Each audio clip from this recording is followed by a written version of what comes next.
Hello everyone, welcome back to my channel Drishti में। तो आज मैं लुसेंट हिस्ट्री भारत का इतिहास टॉपिक कलचुरी चेदी राजवंश कवर करेंगे। कलचुरी से चेदी राजवंश कवर करेंगे और सिसोदिया वंश कवर करेंगे। इससे पहले जो हम कवर किए थे राजपूत राजवंशों की उत्पत्ति में, उसमें कवर किए थे परमार वंश। उसके बाद कवर किए परमार वंश के पहले कवर किए थे चहमान या चौहान वंश, गहरवाल वंश और गुर्जर प्रतिहार वंश। तो ये सब हमने कवर कर लिए थे। और एक कवर किए थे सबसे इम्पॉर्टेंट जो है वो है जो इसमें चंदेल वंश। तो ये सबसे इम्पॉर्टेंट है, इसको हमने कवर किए थे। आज हम और फिर कवर किए थे सोलंकी वंश अथवा गुजरात के चालुक वंश। सोलंकी वंश और गुजरात के चालुक वंश को हमने कवर किए थे। और फिर उसके बाद कवर किए थे अब जो है कलचुरी या गुजरात के चालुक वंश, कलचुरी या चेदी वंश अभी कवर करेंगे, सोलंकी वंश या अथवा गुजरात के चालुक शासक के बाद हम कवर करने जा रहे हैं। इसके बाद हम जो कवर करने जा रहे हैं वो टॉपिक है कलचुरी या चेदी राजवंश और सिसोदिया वंश। तो एक नज़र में इसको हम देख लेते हैं, कलचुरी वंश या सिसोदिया वंश क्या है। कलचुरी वंश के संस्थापक कोक्कल थे। पूछा जाएगा अगर पेपर में भी कि कलचुरी वंश के संस्थापक कौन थे, तो कलचुरी वंश के संस्थापक कोक्कल थे। और इसकी राजधानी कहाँ थी, तो इसकी राजधानी त्रिपुरी थी। कलचुरी वंश एक शक्तिशाली शासक गंगेदेव था। कलचुरी वंश का एक शक्तिशाली कौन था, गंगेदेव। कलचुरी वंश एक शक्तिशाली शासक था और कलचुरी वंश का एक शक्तिशाली शासक गंगेदेव था। पूछा जाएगा कि कलचुरी वंश का शक्तिशाली शासक कौन था, तो गंगेदेव।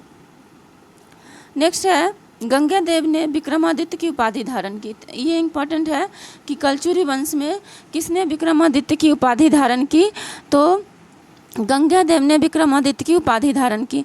पूर्व मध्यकाल में स्वर्ण सिक्कों के विलुप्त हो जाने के पश्चात इन्होंने सर्वप्रथम इसे प्रारंभ करा कि पूर्व मध्यकाल में स्वर्ण सिक्कों के विलुप्त हो जाने के पश्चात किन्होंने ये गंगेदेव ने, जिसने विक्रमादित्य की उपाधि धारण की थी, विलुप्त हो जाने के पश्चात इन्होंने सर्वप्रथम प्रारंभ करवाया। जब गुप्त काल में स्वर्ण सिक्का धीरे धीरे समाप्त हो गया था, तो फिर से ये विक्रमादित्य की उपाधि जो गंगेदेव धारण किए थे, उन्होंने गंगेदेव ने इसे फिर से प्रारंभ करते हैं, किसे, स्वर्ण सिक्के। नेक्स्ट है कलचुरी वंश चूरी सबसे महान शासक कर्णदेव था। मतलब कलचुरी वंश का जो सबसे महान शासक था वो था कर्णदेव। कलचुरी वंश का सबसे महान शासक कौन था, कर्णदेव, जिसने कलिंग पर विजय प्राप्त की और त्रिकलिंगाधिपति की उपाधि धारण की।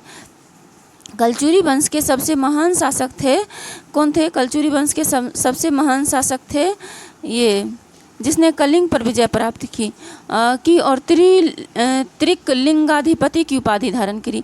मतलब कह रहा है कि कलचुरी वंश के सबसे महान शासक कर्णदेव थे। पूछा जाएगा कि कलचुरी वंश के सबसे महान शासक कौन थे, तो कर्णदेव, और जिसने कर्ण पर विजय प्राप्त की और त्रिकलिंगाधिपति की उपाधि धारण की। और कर्ण पर ये विजय प्राप्त करते हैं और त्रिकलिंगाधिपति की उपाधि धारण करते हैं। नेक्स्ट है प्रसिद्ध कवि राजशेखर कलचुरी के दरबार में ही रहते थे। प्रसिद्ध कवि राजशेखर जो हैं किसके दरबार में रहते थे, कलचुरी के दरबार में रहते थे। तो पूछा जाएगा कि प्रसिद्ध कवि राजशेखर जो थे किसके दरबार में रहते थे, तो कलचुरी के। इसमें सबसे इम्पोर्टेंट यही है कि राजकवि किसके दरबार में रहते थे, तो राजशेखर के दरबार में रहते थे। एक और है कि गंगेदेव ने विक्रमादित्य की उपाधि धारण की कलचुरी वंश में। और एक है सबसे महान शासक जो थे कर्णदेव, उसने कर्णदेव कहाँ विजय प्राप्त की थी, कलिंग पर विजय प्राप्त की थी और त्रिलिंगाधिपति की उपाधि धारण की थी। तो ये इम्पोर्टेंट है इसमें। नेक्स्ट है सिसोदिया वंश। सिसोदिया वंश के शासक अपने को सूर्यवंशी कहते थे। सिसोदिया वंश के शासक अपने को सूर्यवंशी कहते थे, जो मेवाड़ पर शासन करते थे। मेवाड़ की राजधानी चित्तौड़ थी। ये थोड़ा ध्यान में रखना है कि मेवाड़ की राजधानी कहाँ थी, चित्तौड़। और ये भी पूछा जा सकता है कि सिसोदिया वंश अपने को क्या कहते थे, तो वो अपने को सूर्यवंशी कहते थे। और सिसोदिया वंश मेवाड़ पे शासन करते थे। मेवाड़ कहाँ है? राजस्थान में। अपने विजयों के उपलक्ष्य में विजय स्तंभ का निर्माण राणा कुंभा ने चित्तौड़ में करवाया। तो ये विजय स्तंभ का निर्माण किसने करवाया था? राणा कुंभा में। कहाँ पे? चित्तौड़ में। चित्तौड़ है राजस्थान में। खतौली का युद्ध 1518 में राणा संगा एवं इब्राहिम लोदी के बीच हुई थी। तो इसमें सबसे इम्पोर्टेंट यही है, खतौली का युद्ध किसके किसके बीच हुआ था? तो राणा संगा और इब्राहिम लोदी के बीच 1518 में हुआ था। कब हुआ था खतौली का युद्ध? 1518 में। तो ये आज हमने राजपूत राजवंशों की उत्पत्ति इस वीडियो में हमने ख़त्म कर लिए हैं। नेक्स्ट वीडियो से हम स्टार्ट करेंगे मध्यकालीन भारत। मध्यकालीन भारत भी इम्पोर्टेंट है।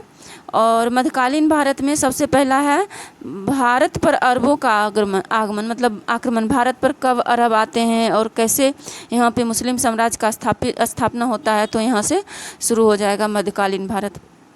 तो आज के लिए इतना ही, मिलते हैं नेक्स्ट वीडियो में। Thank you so much.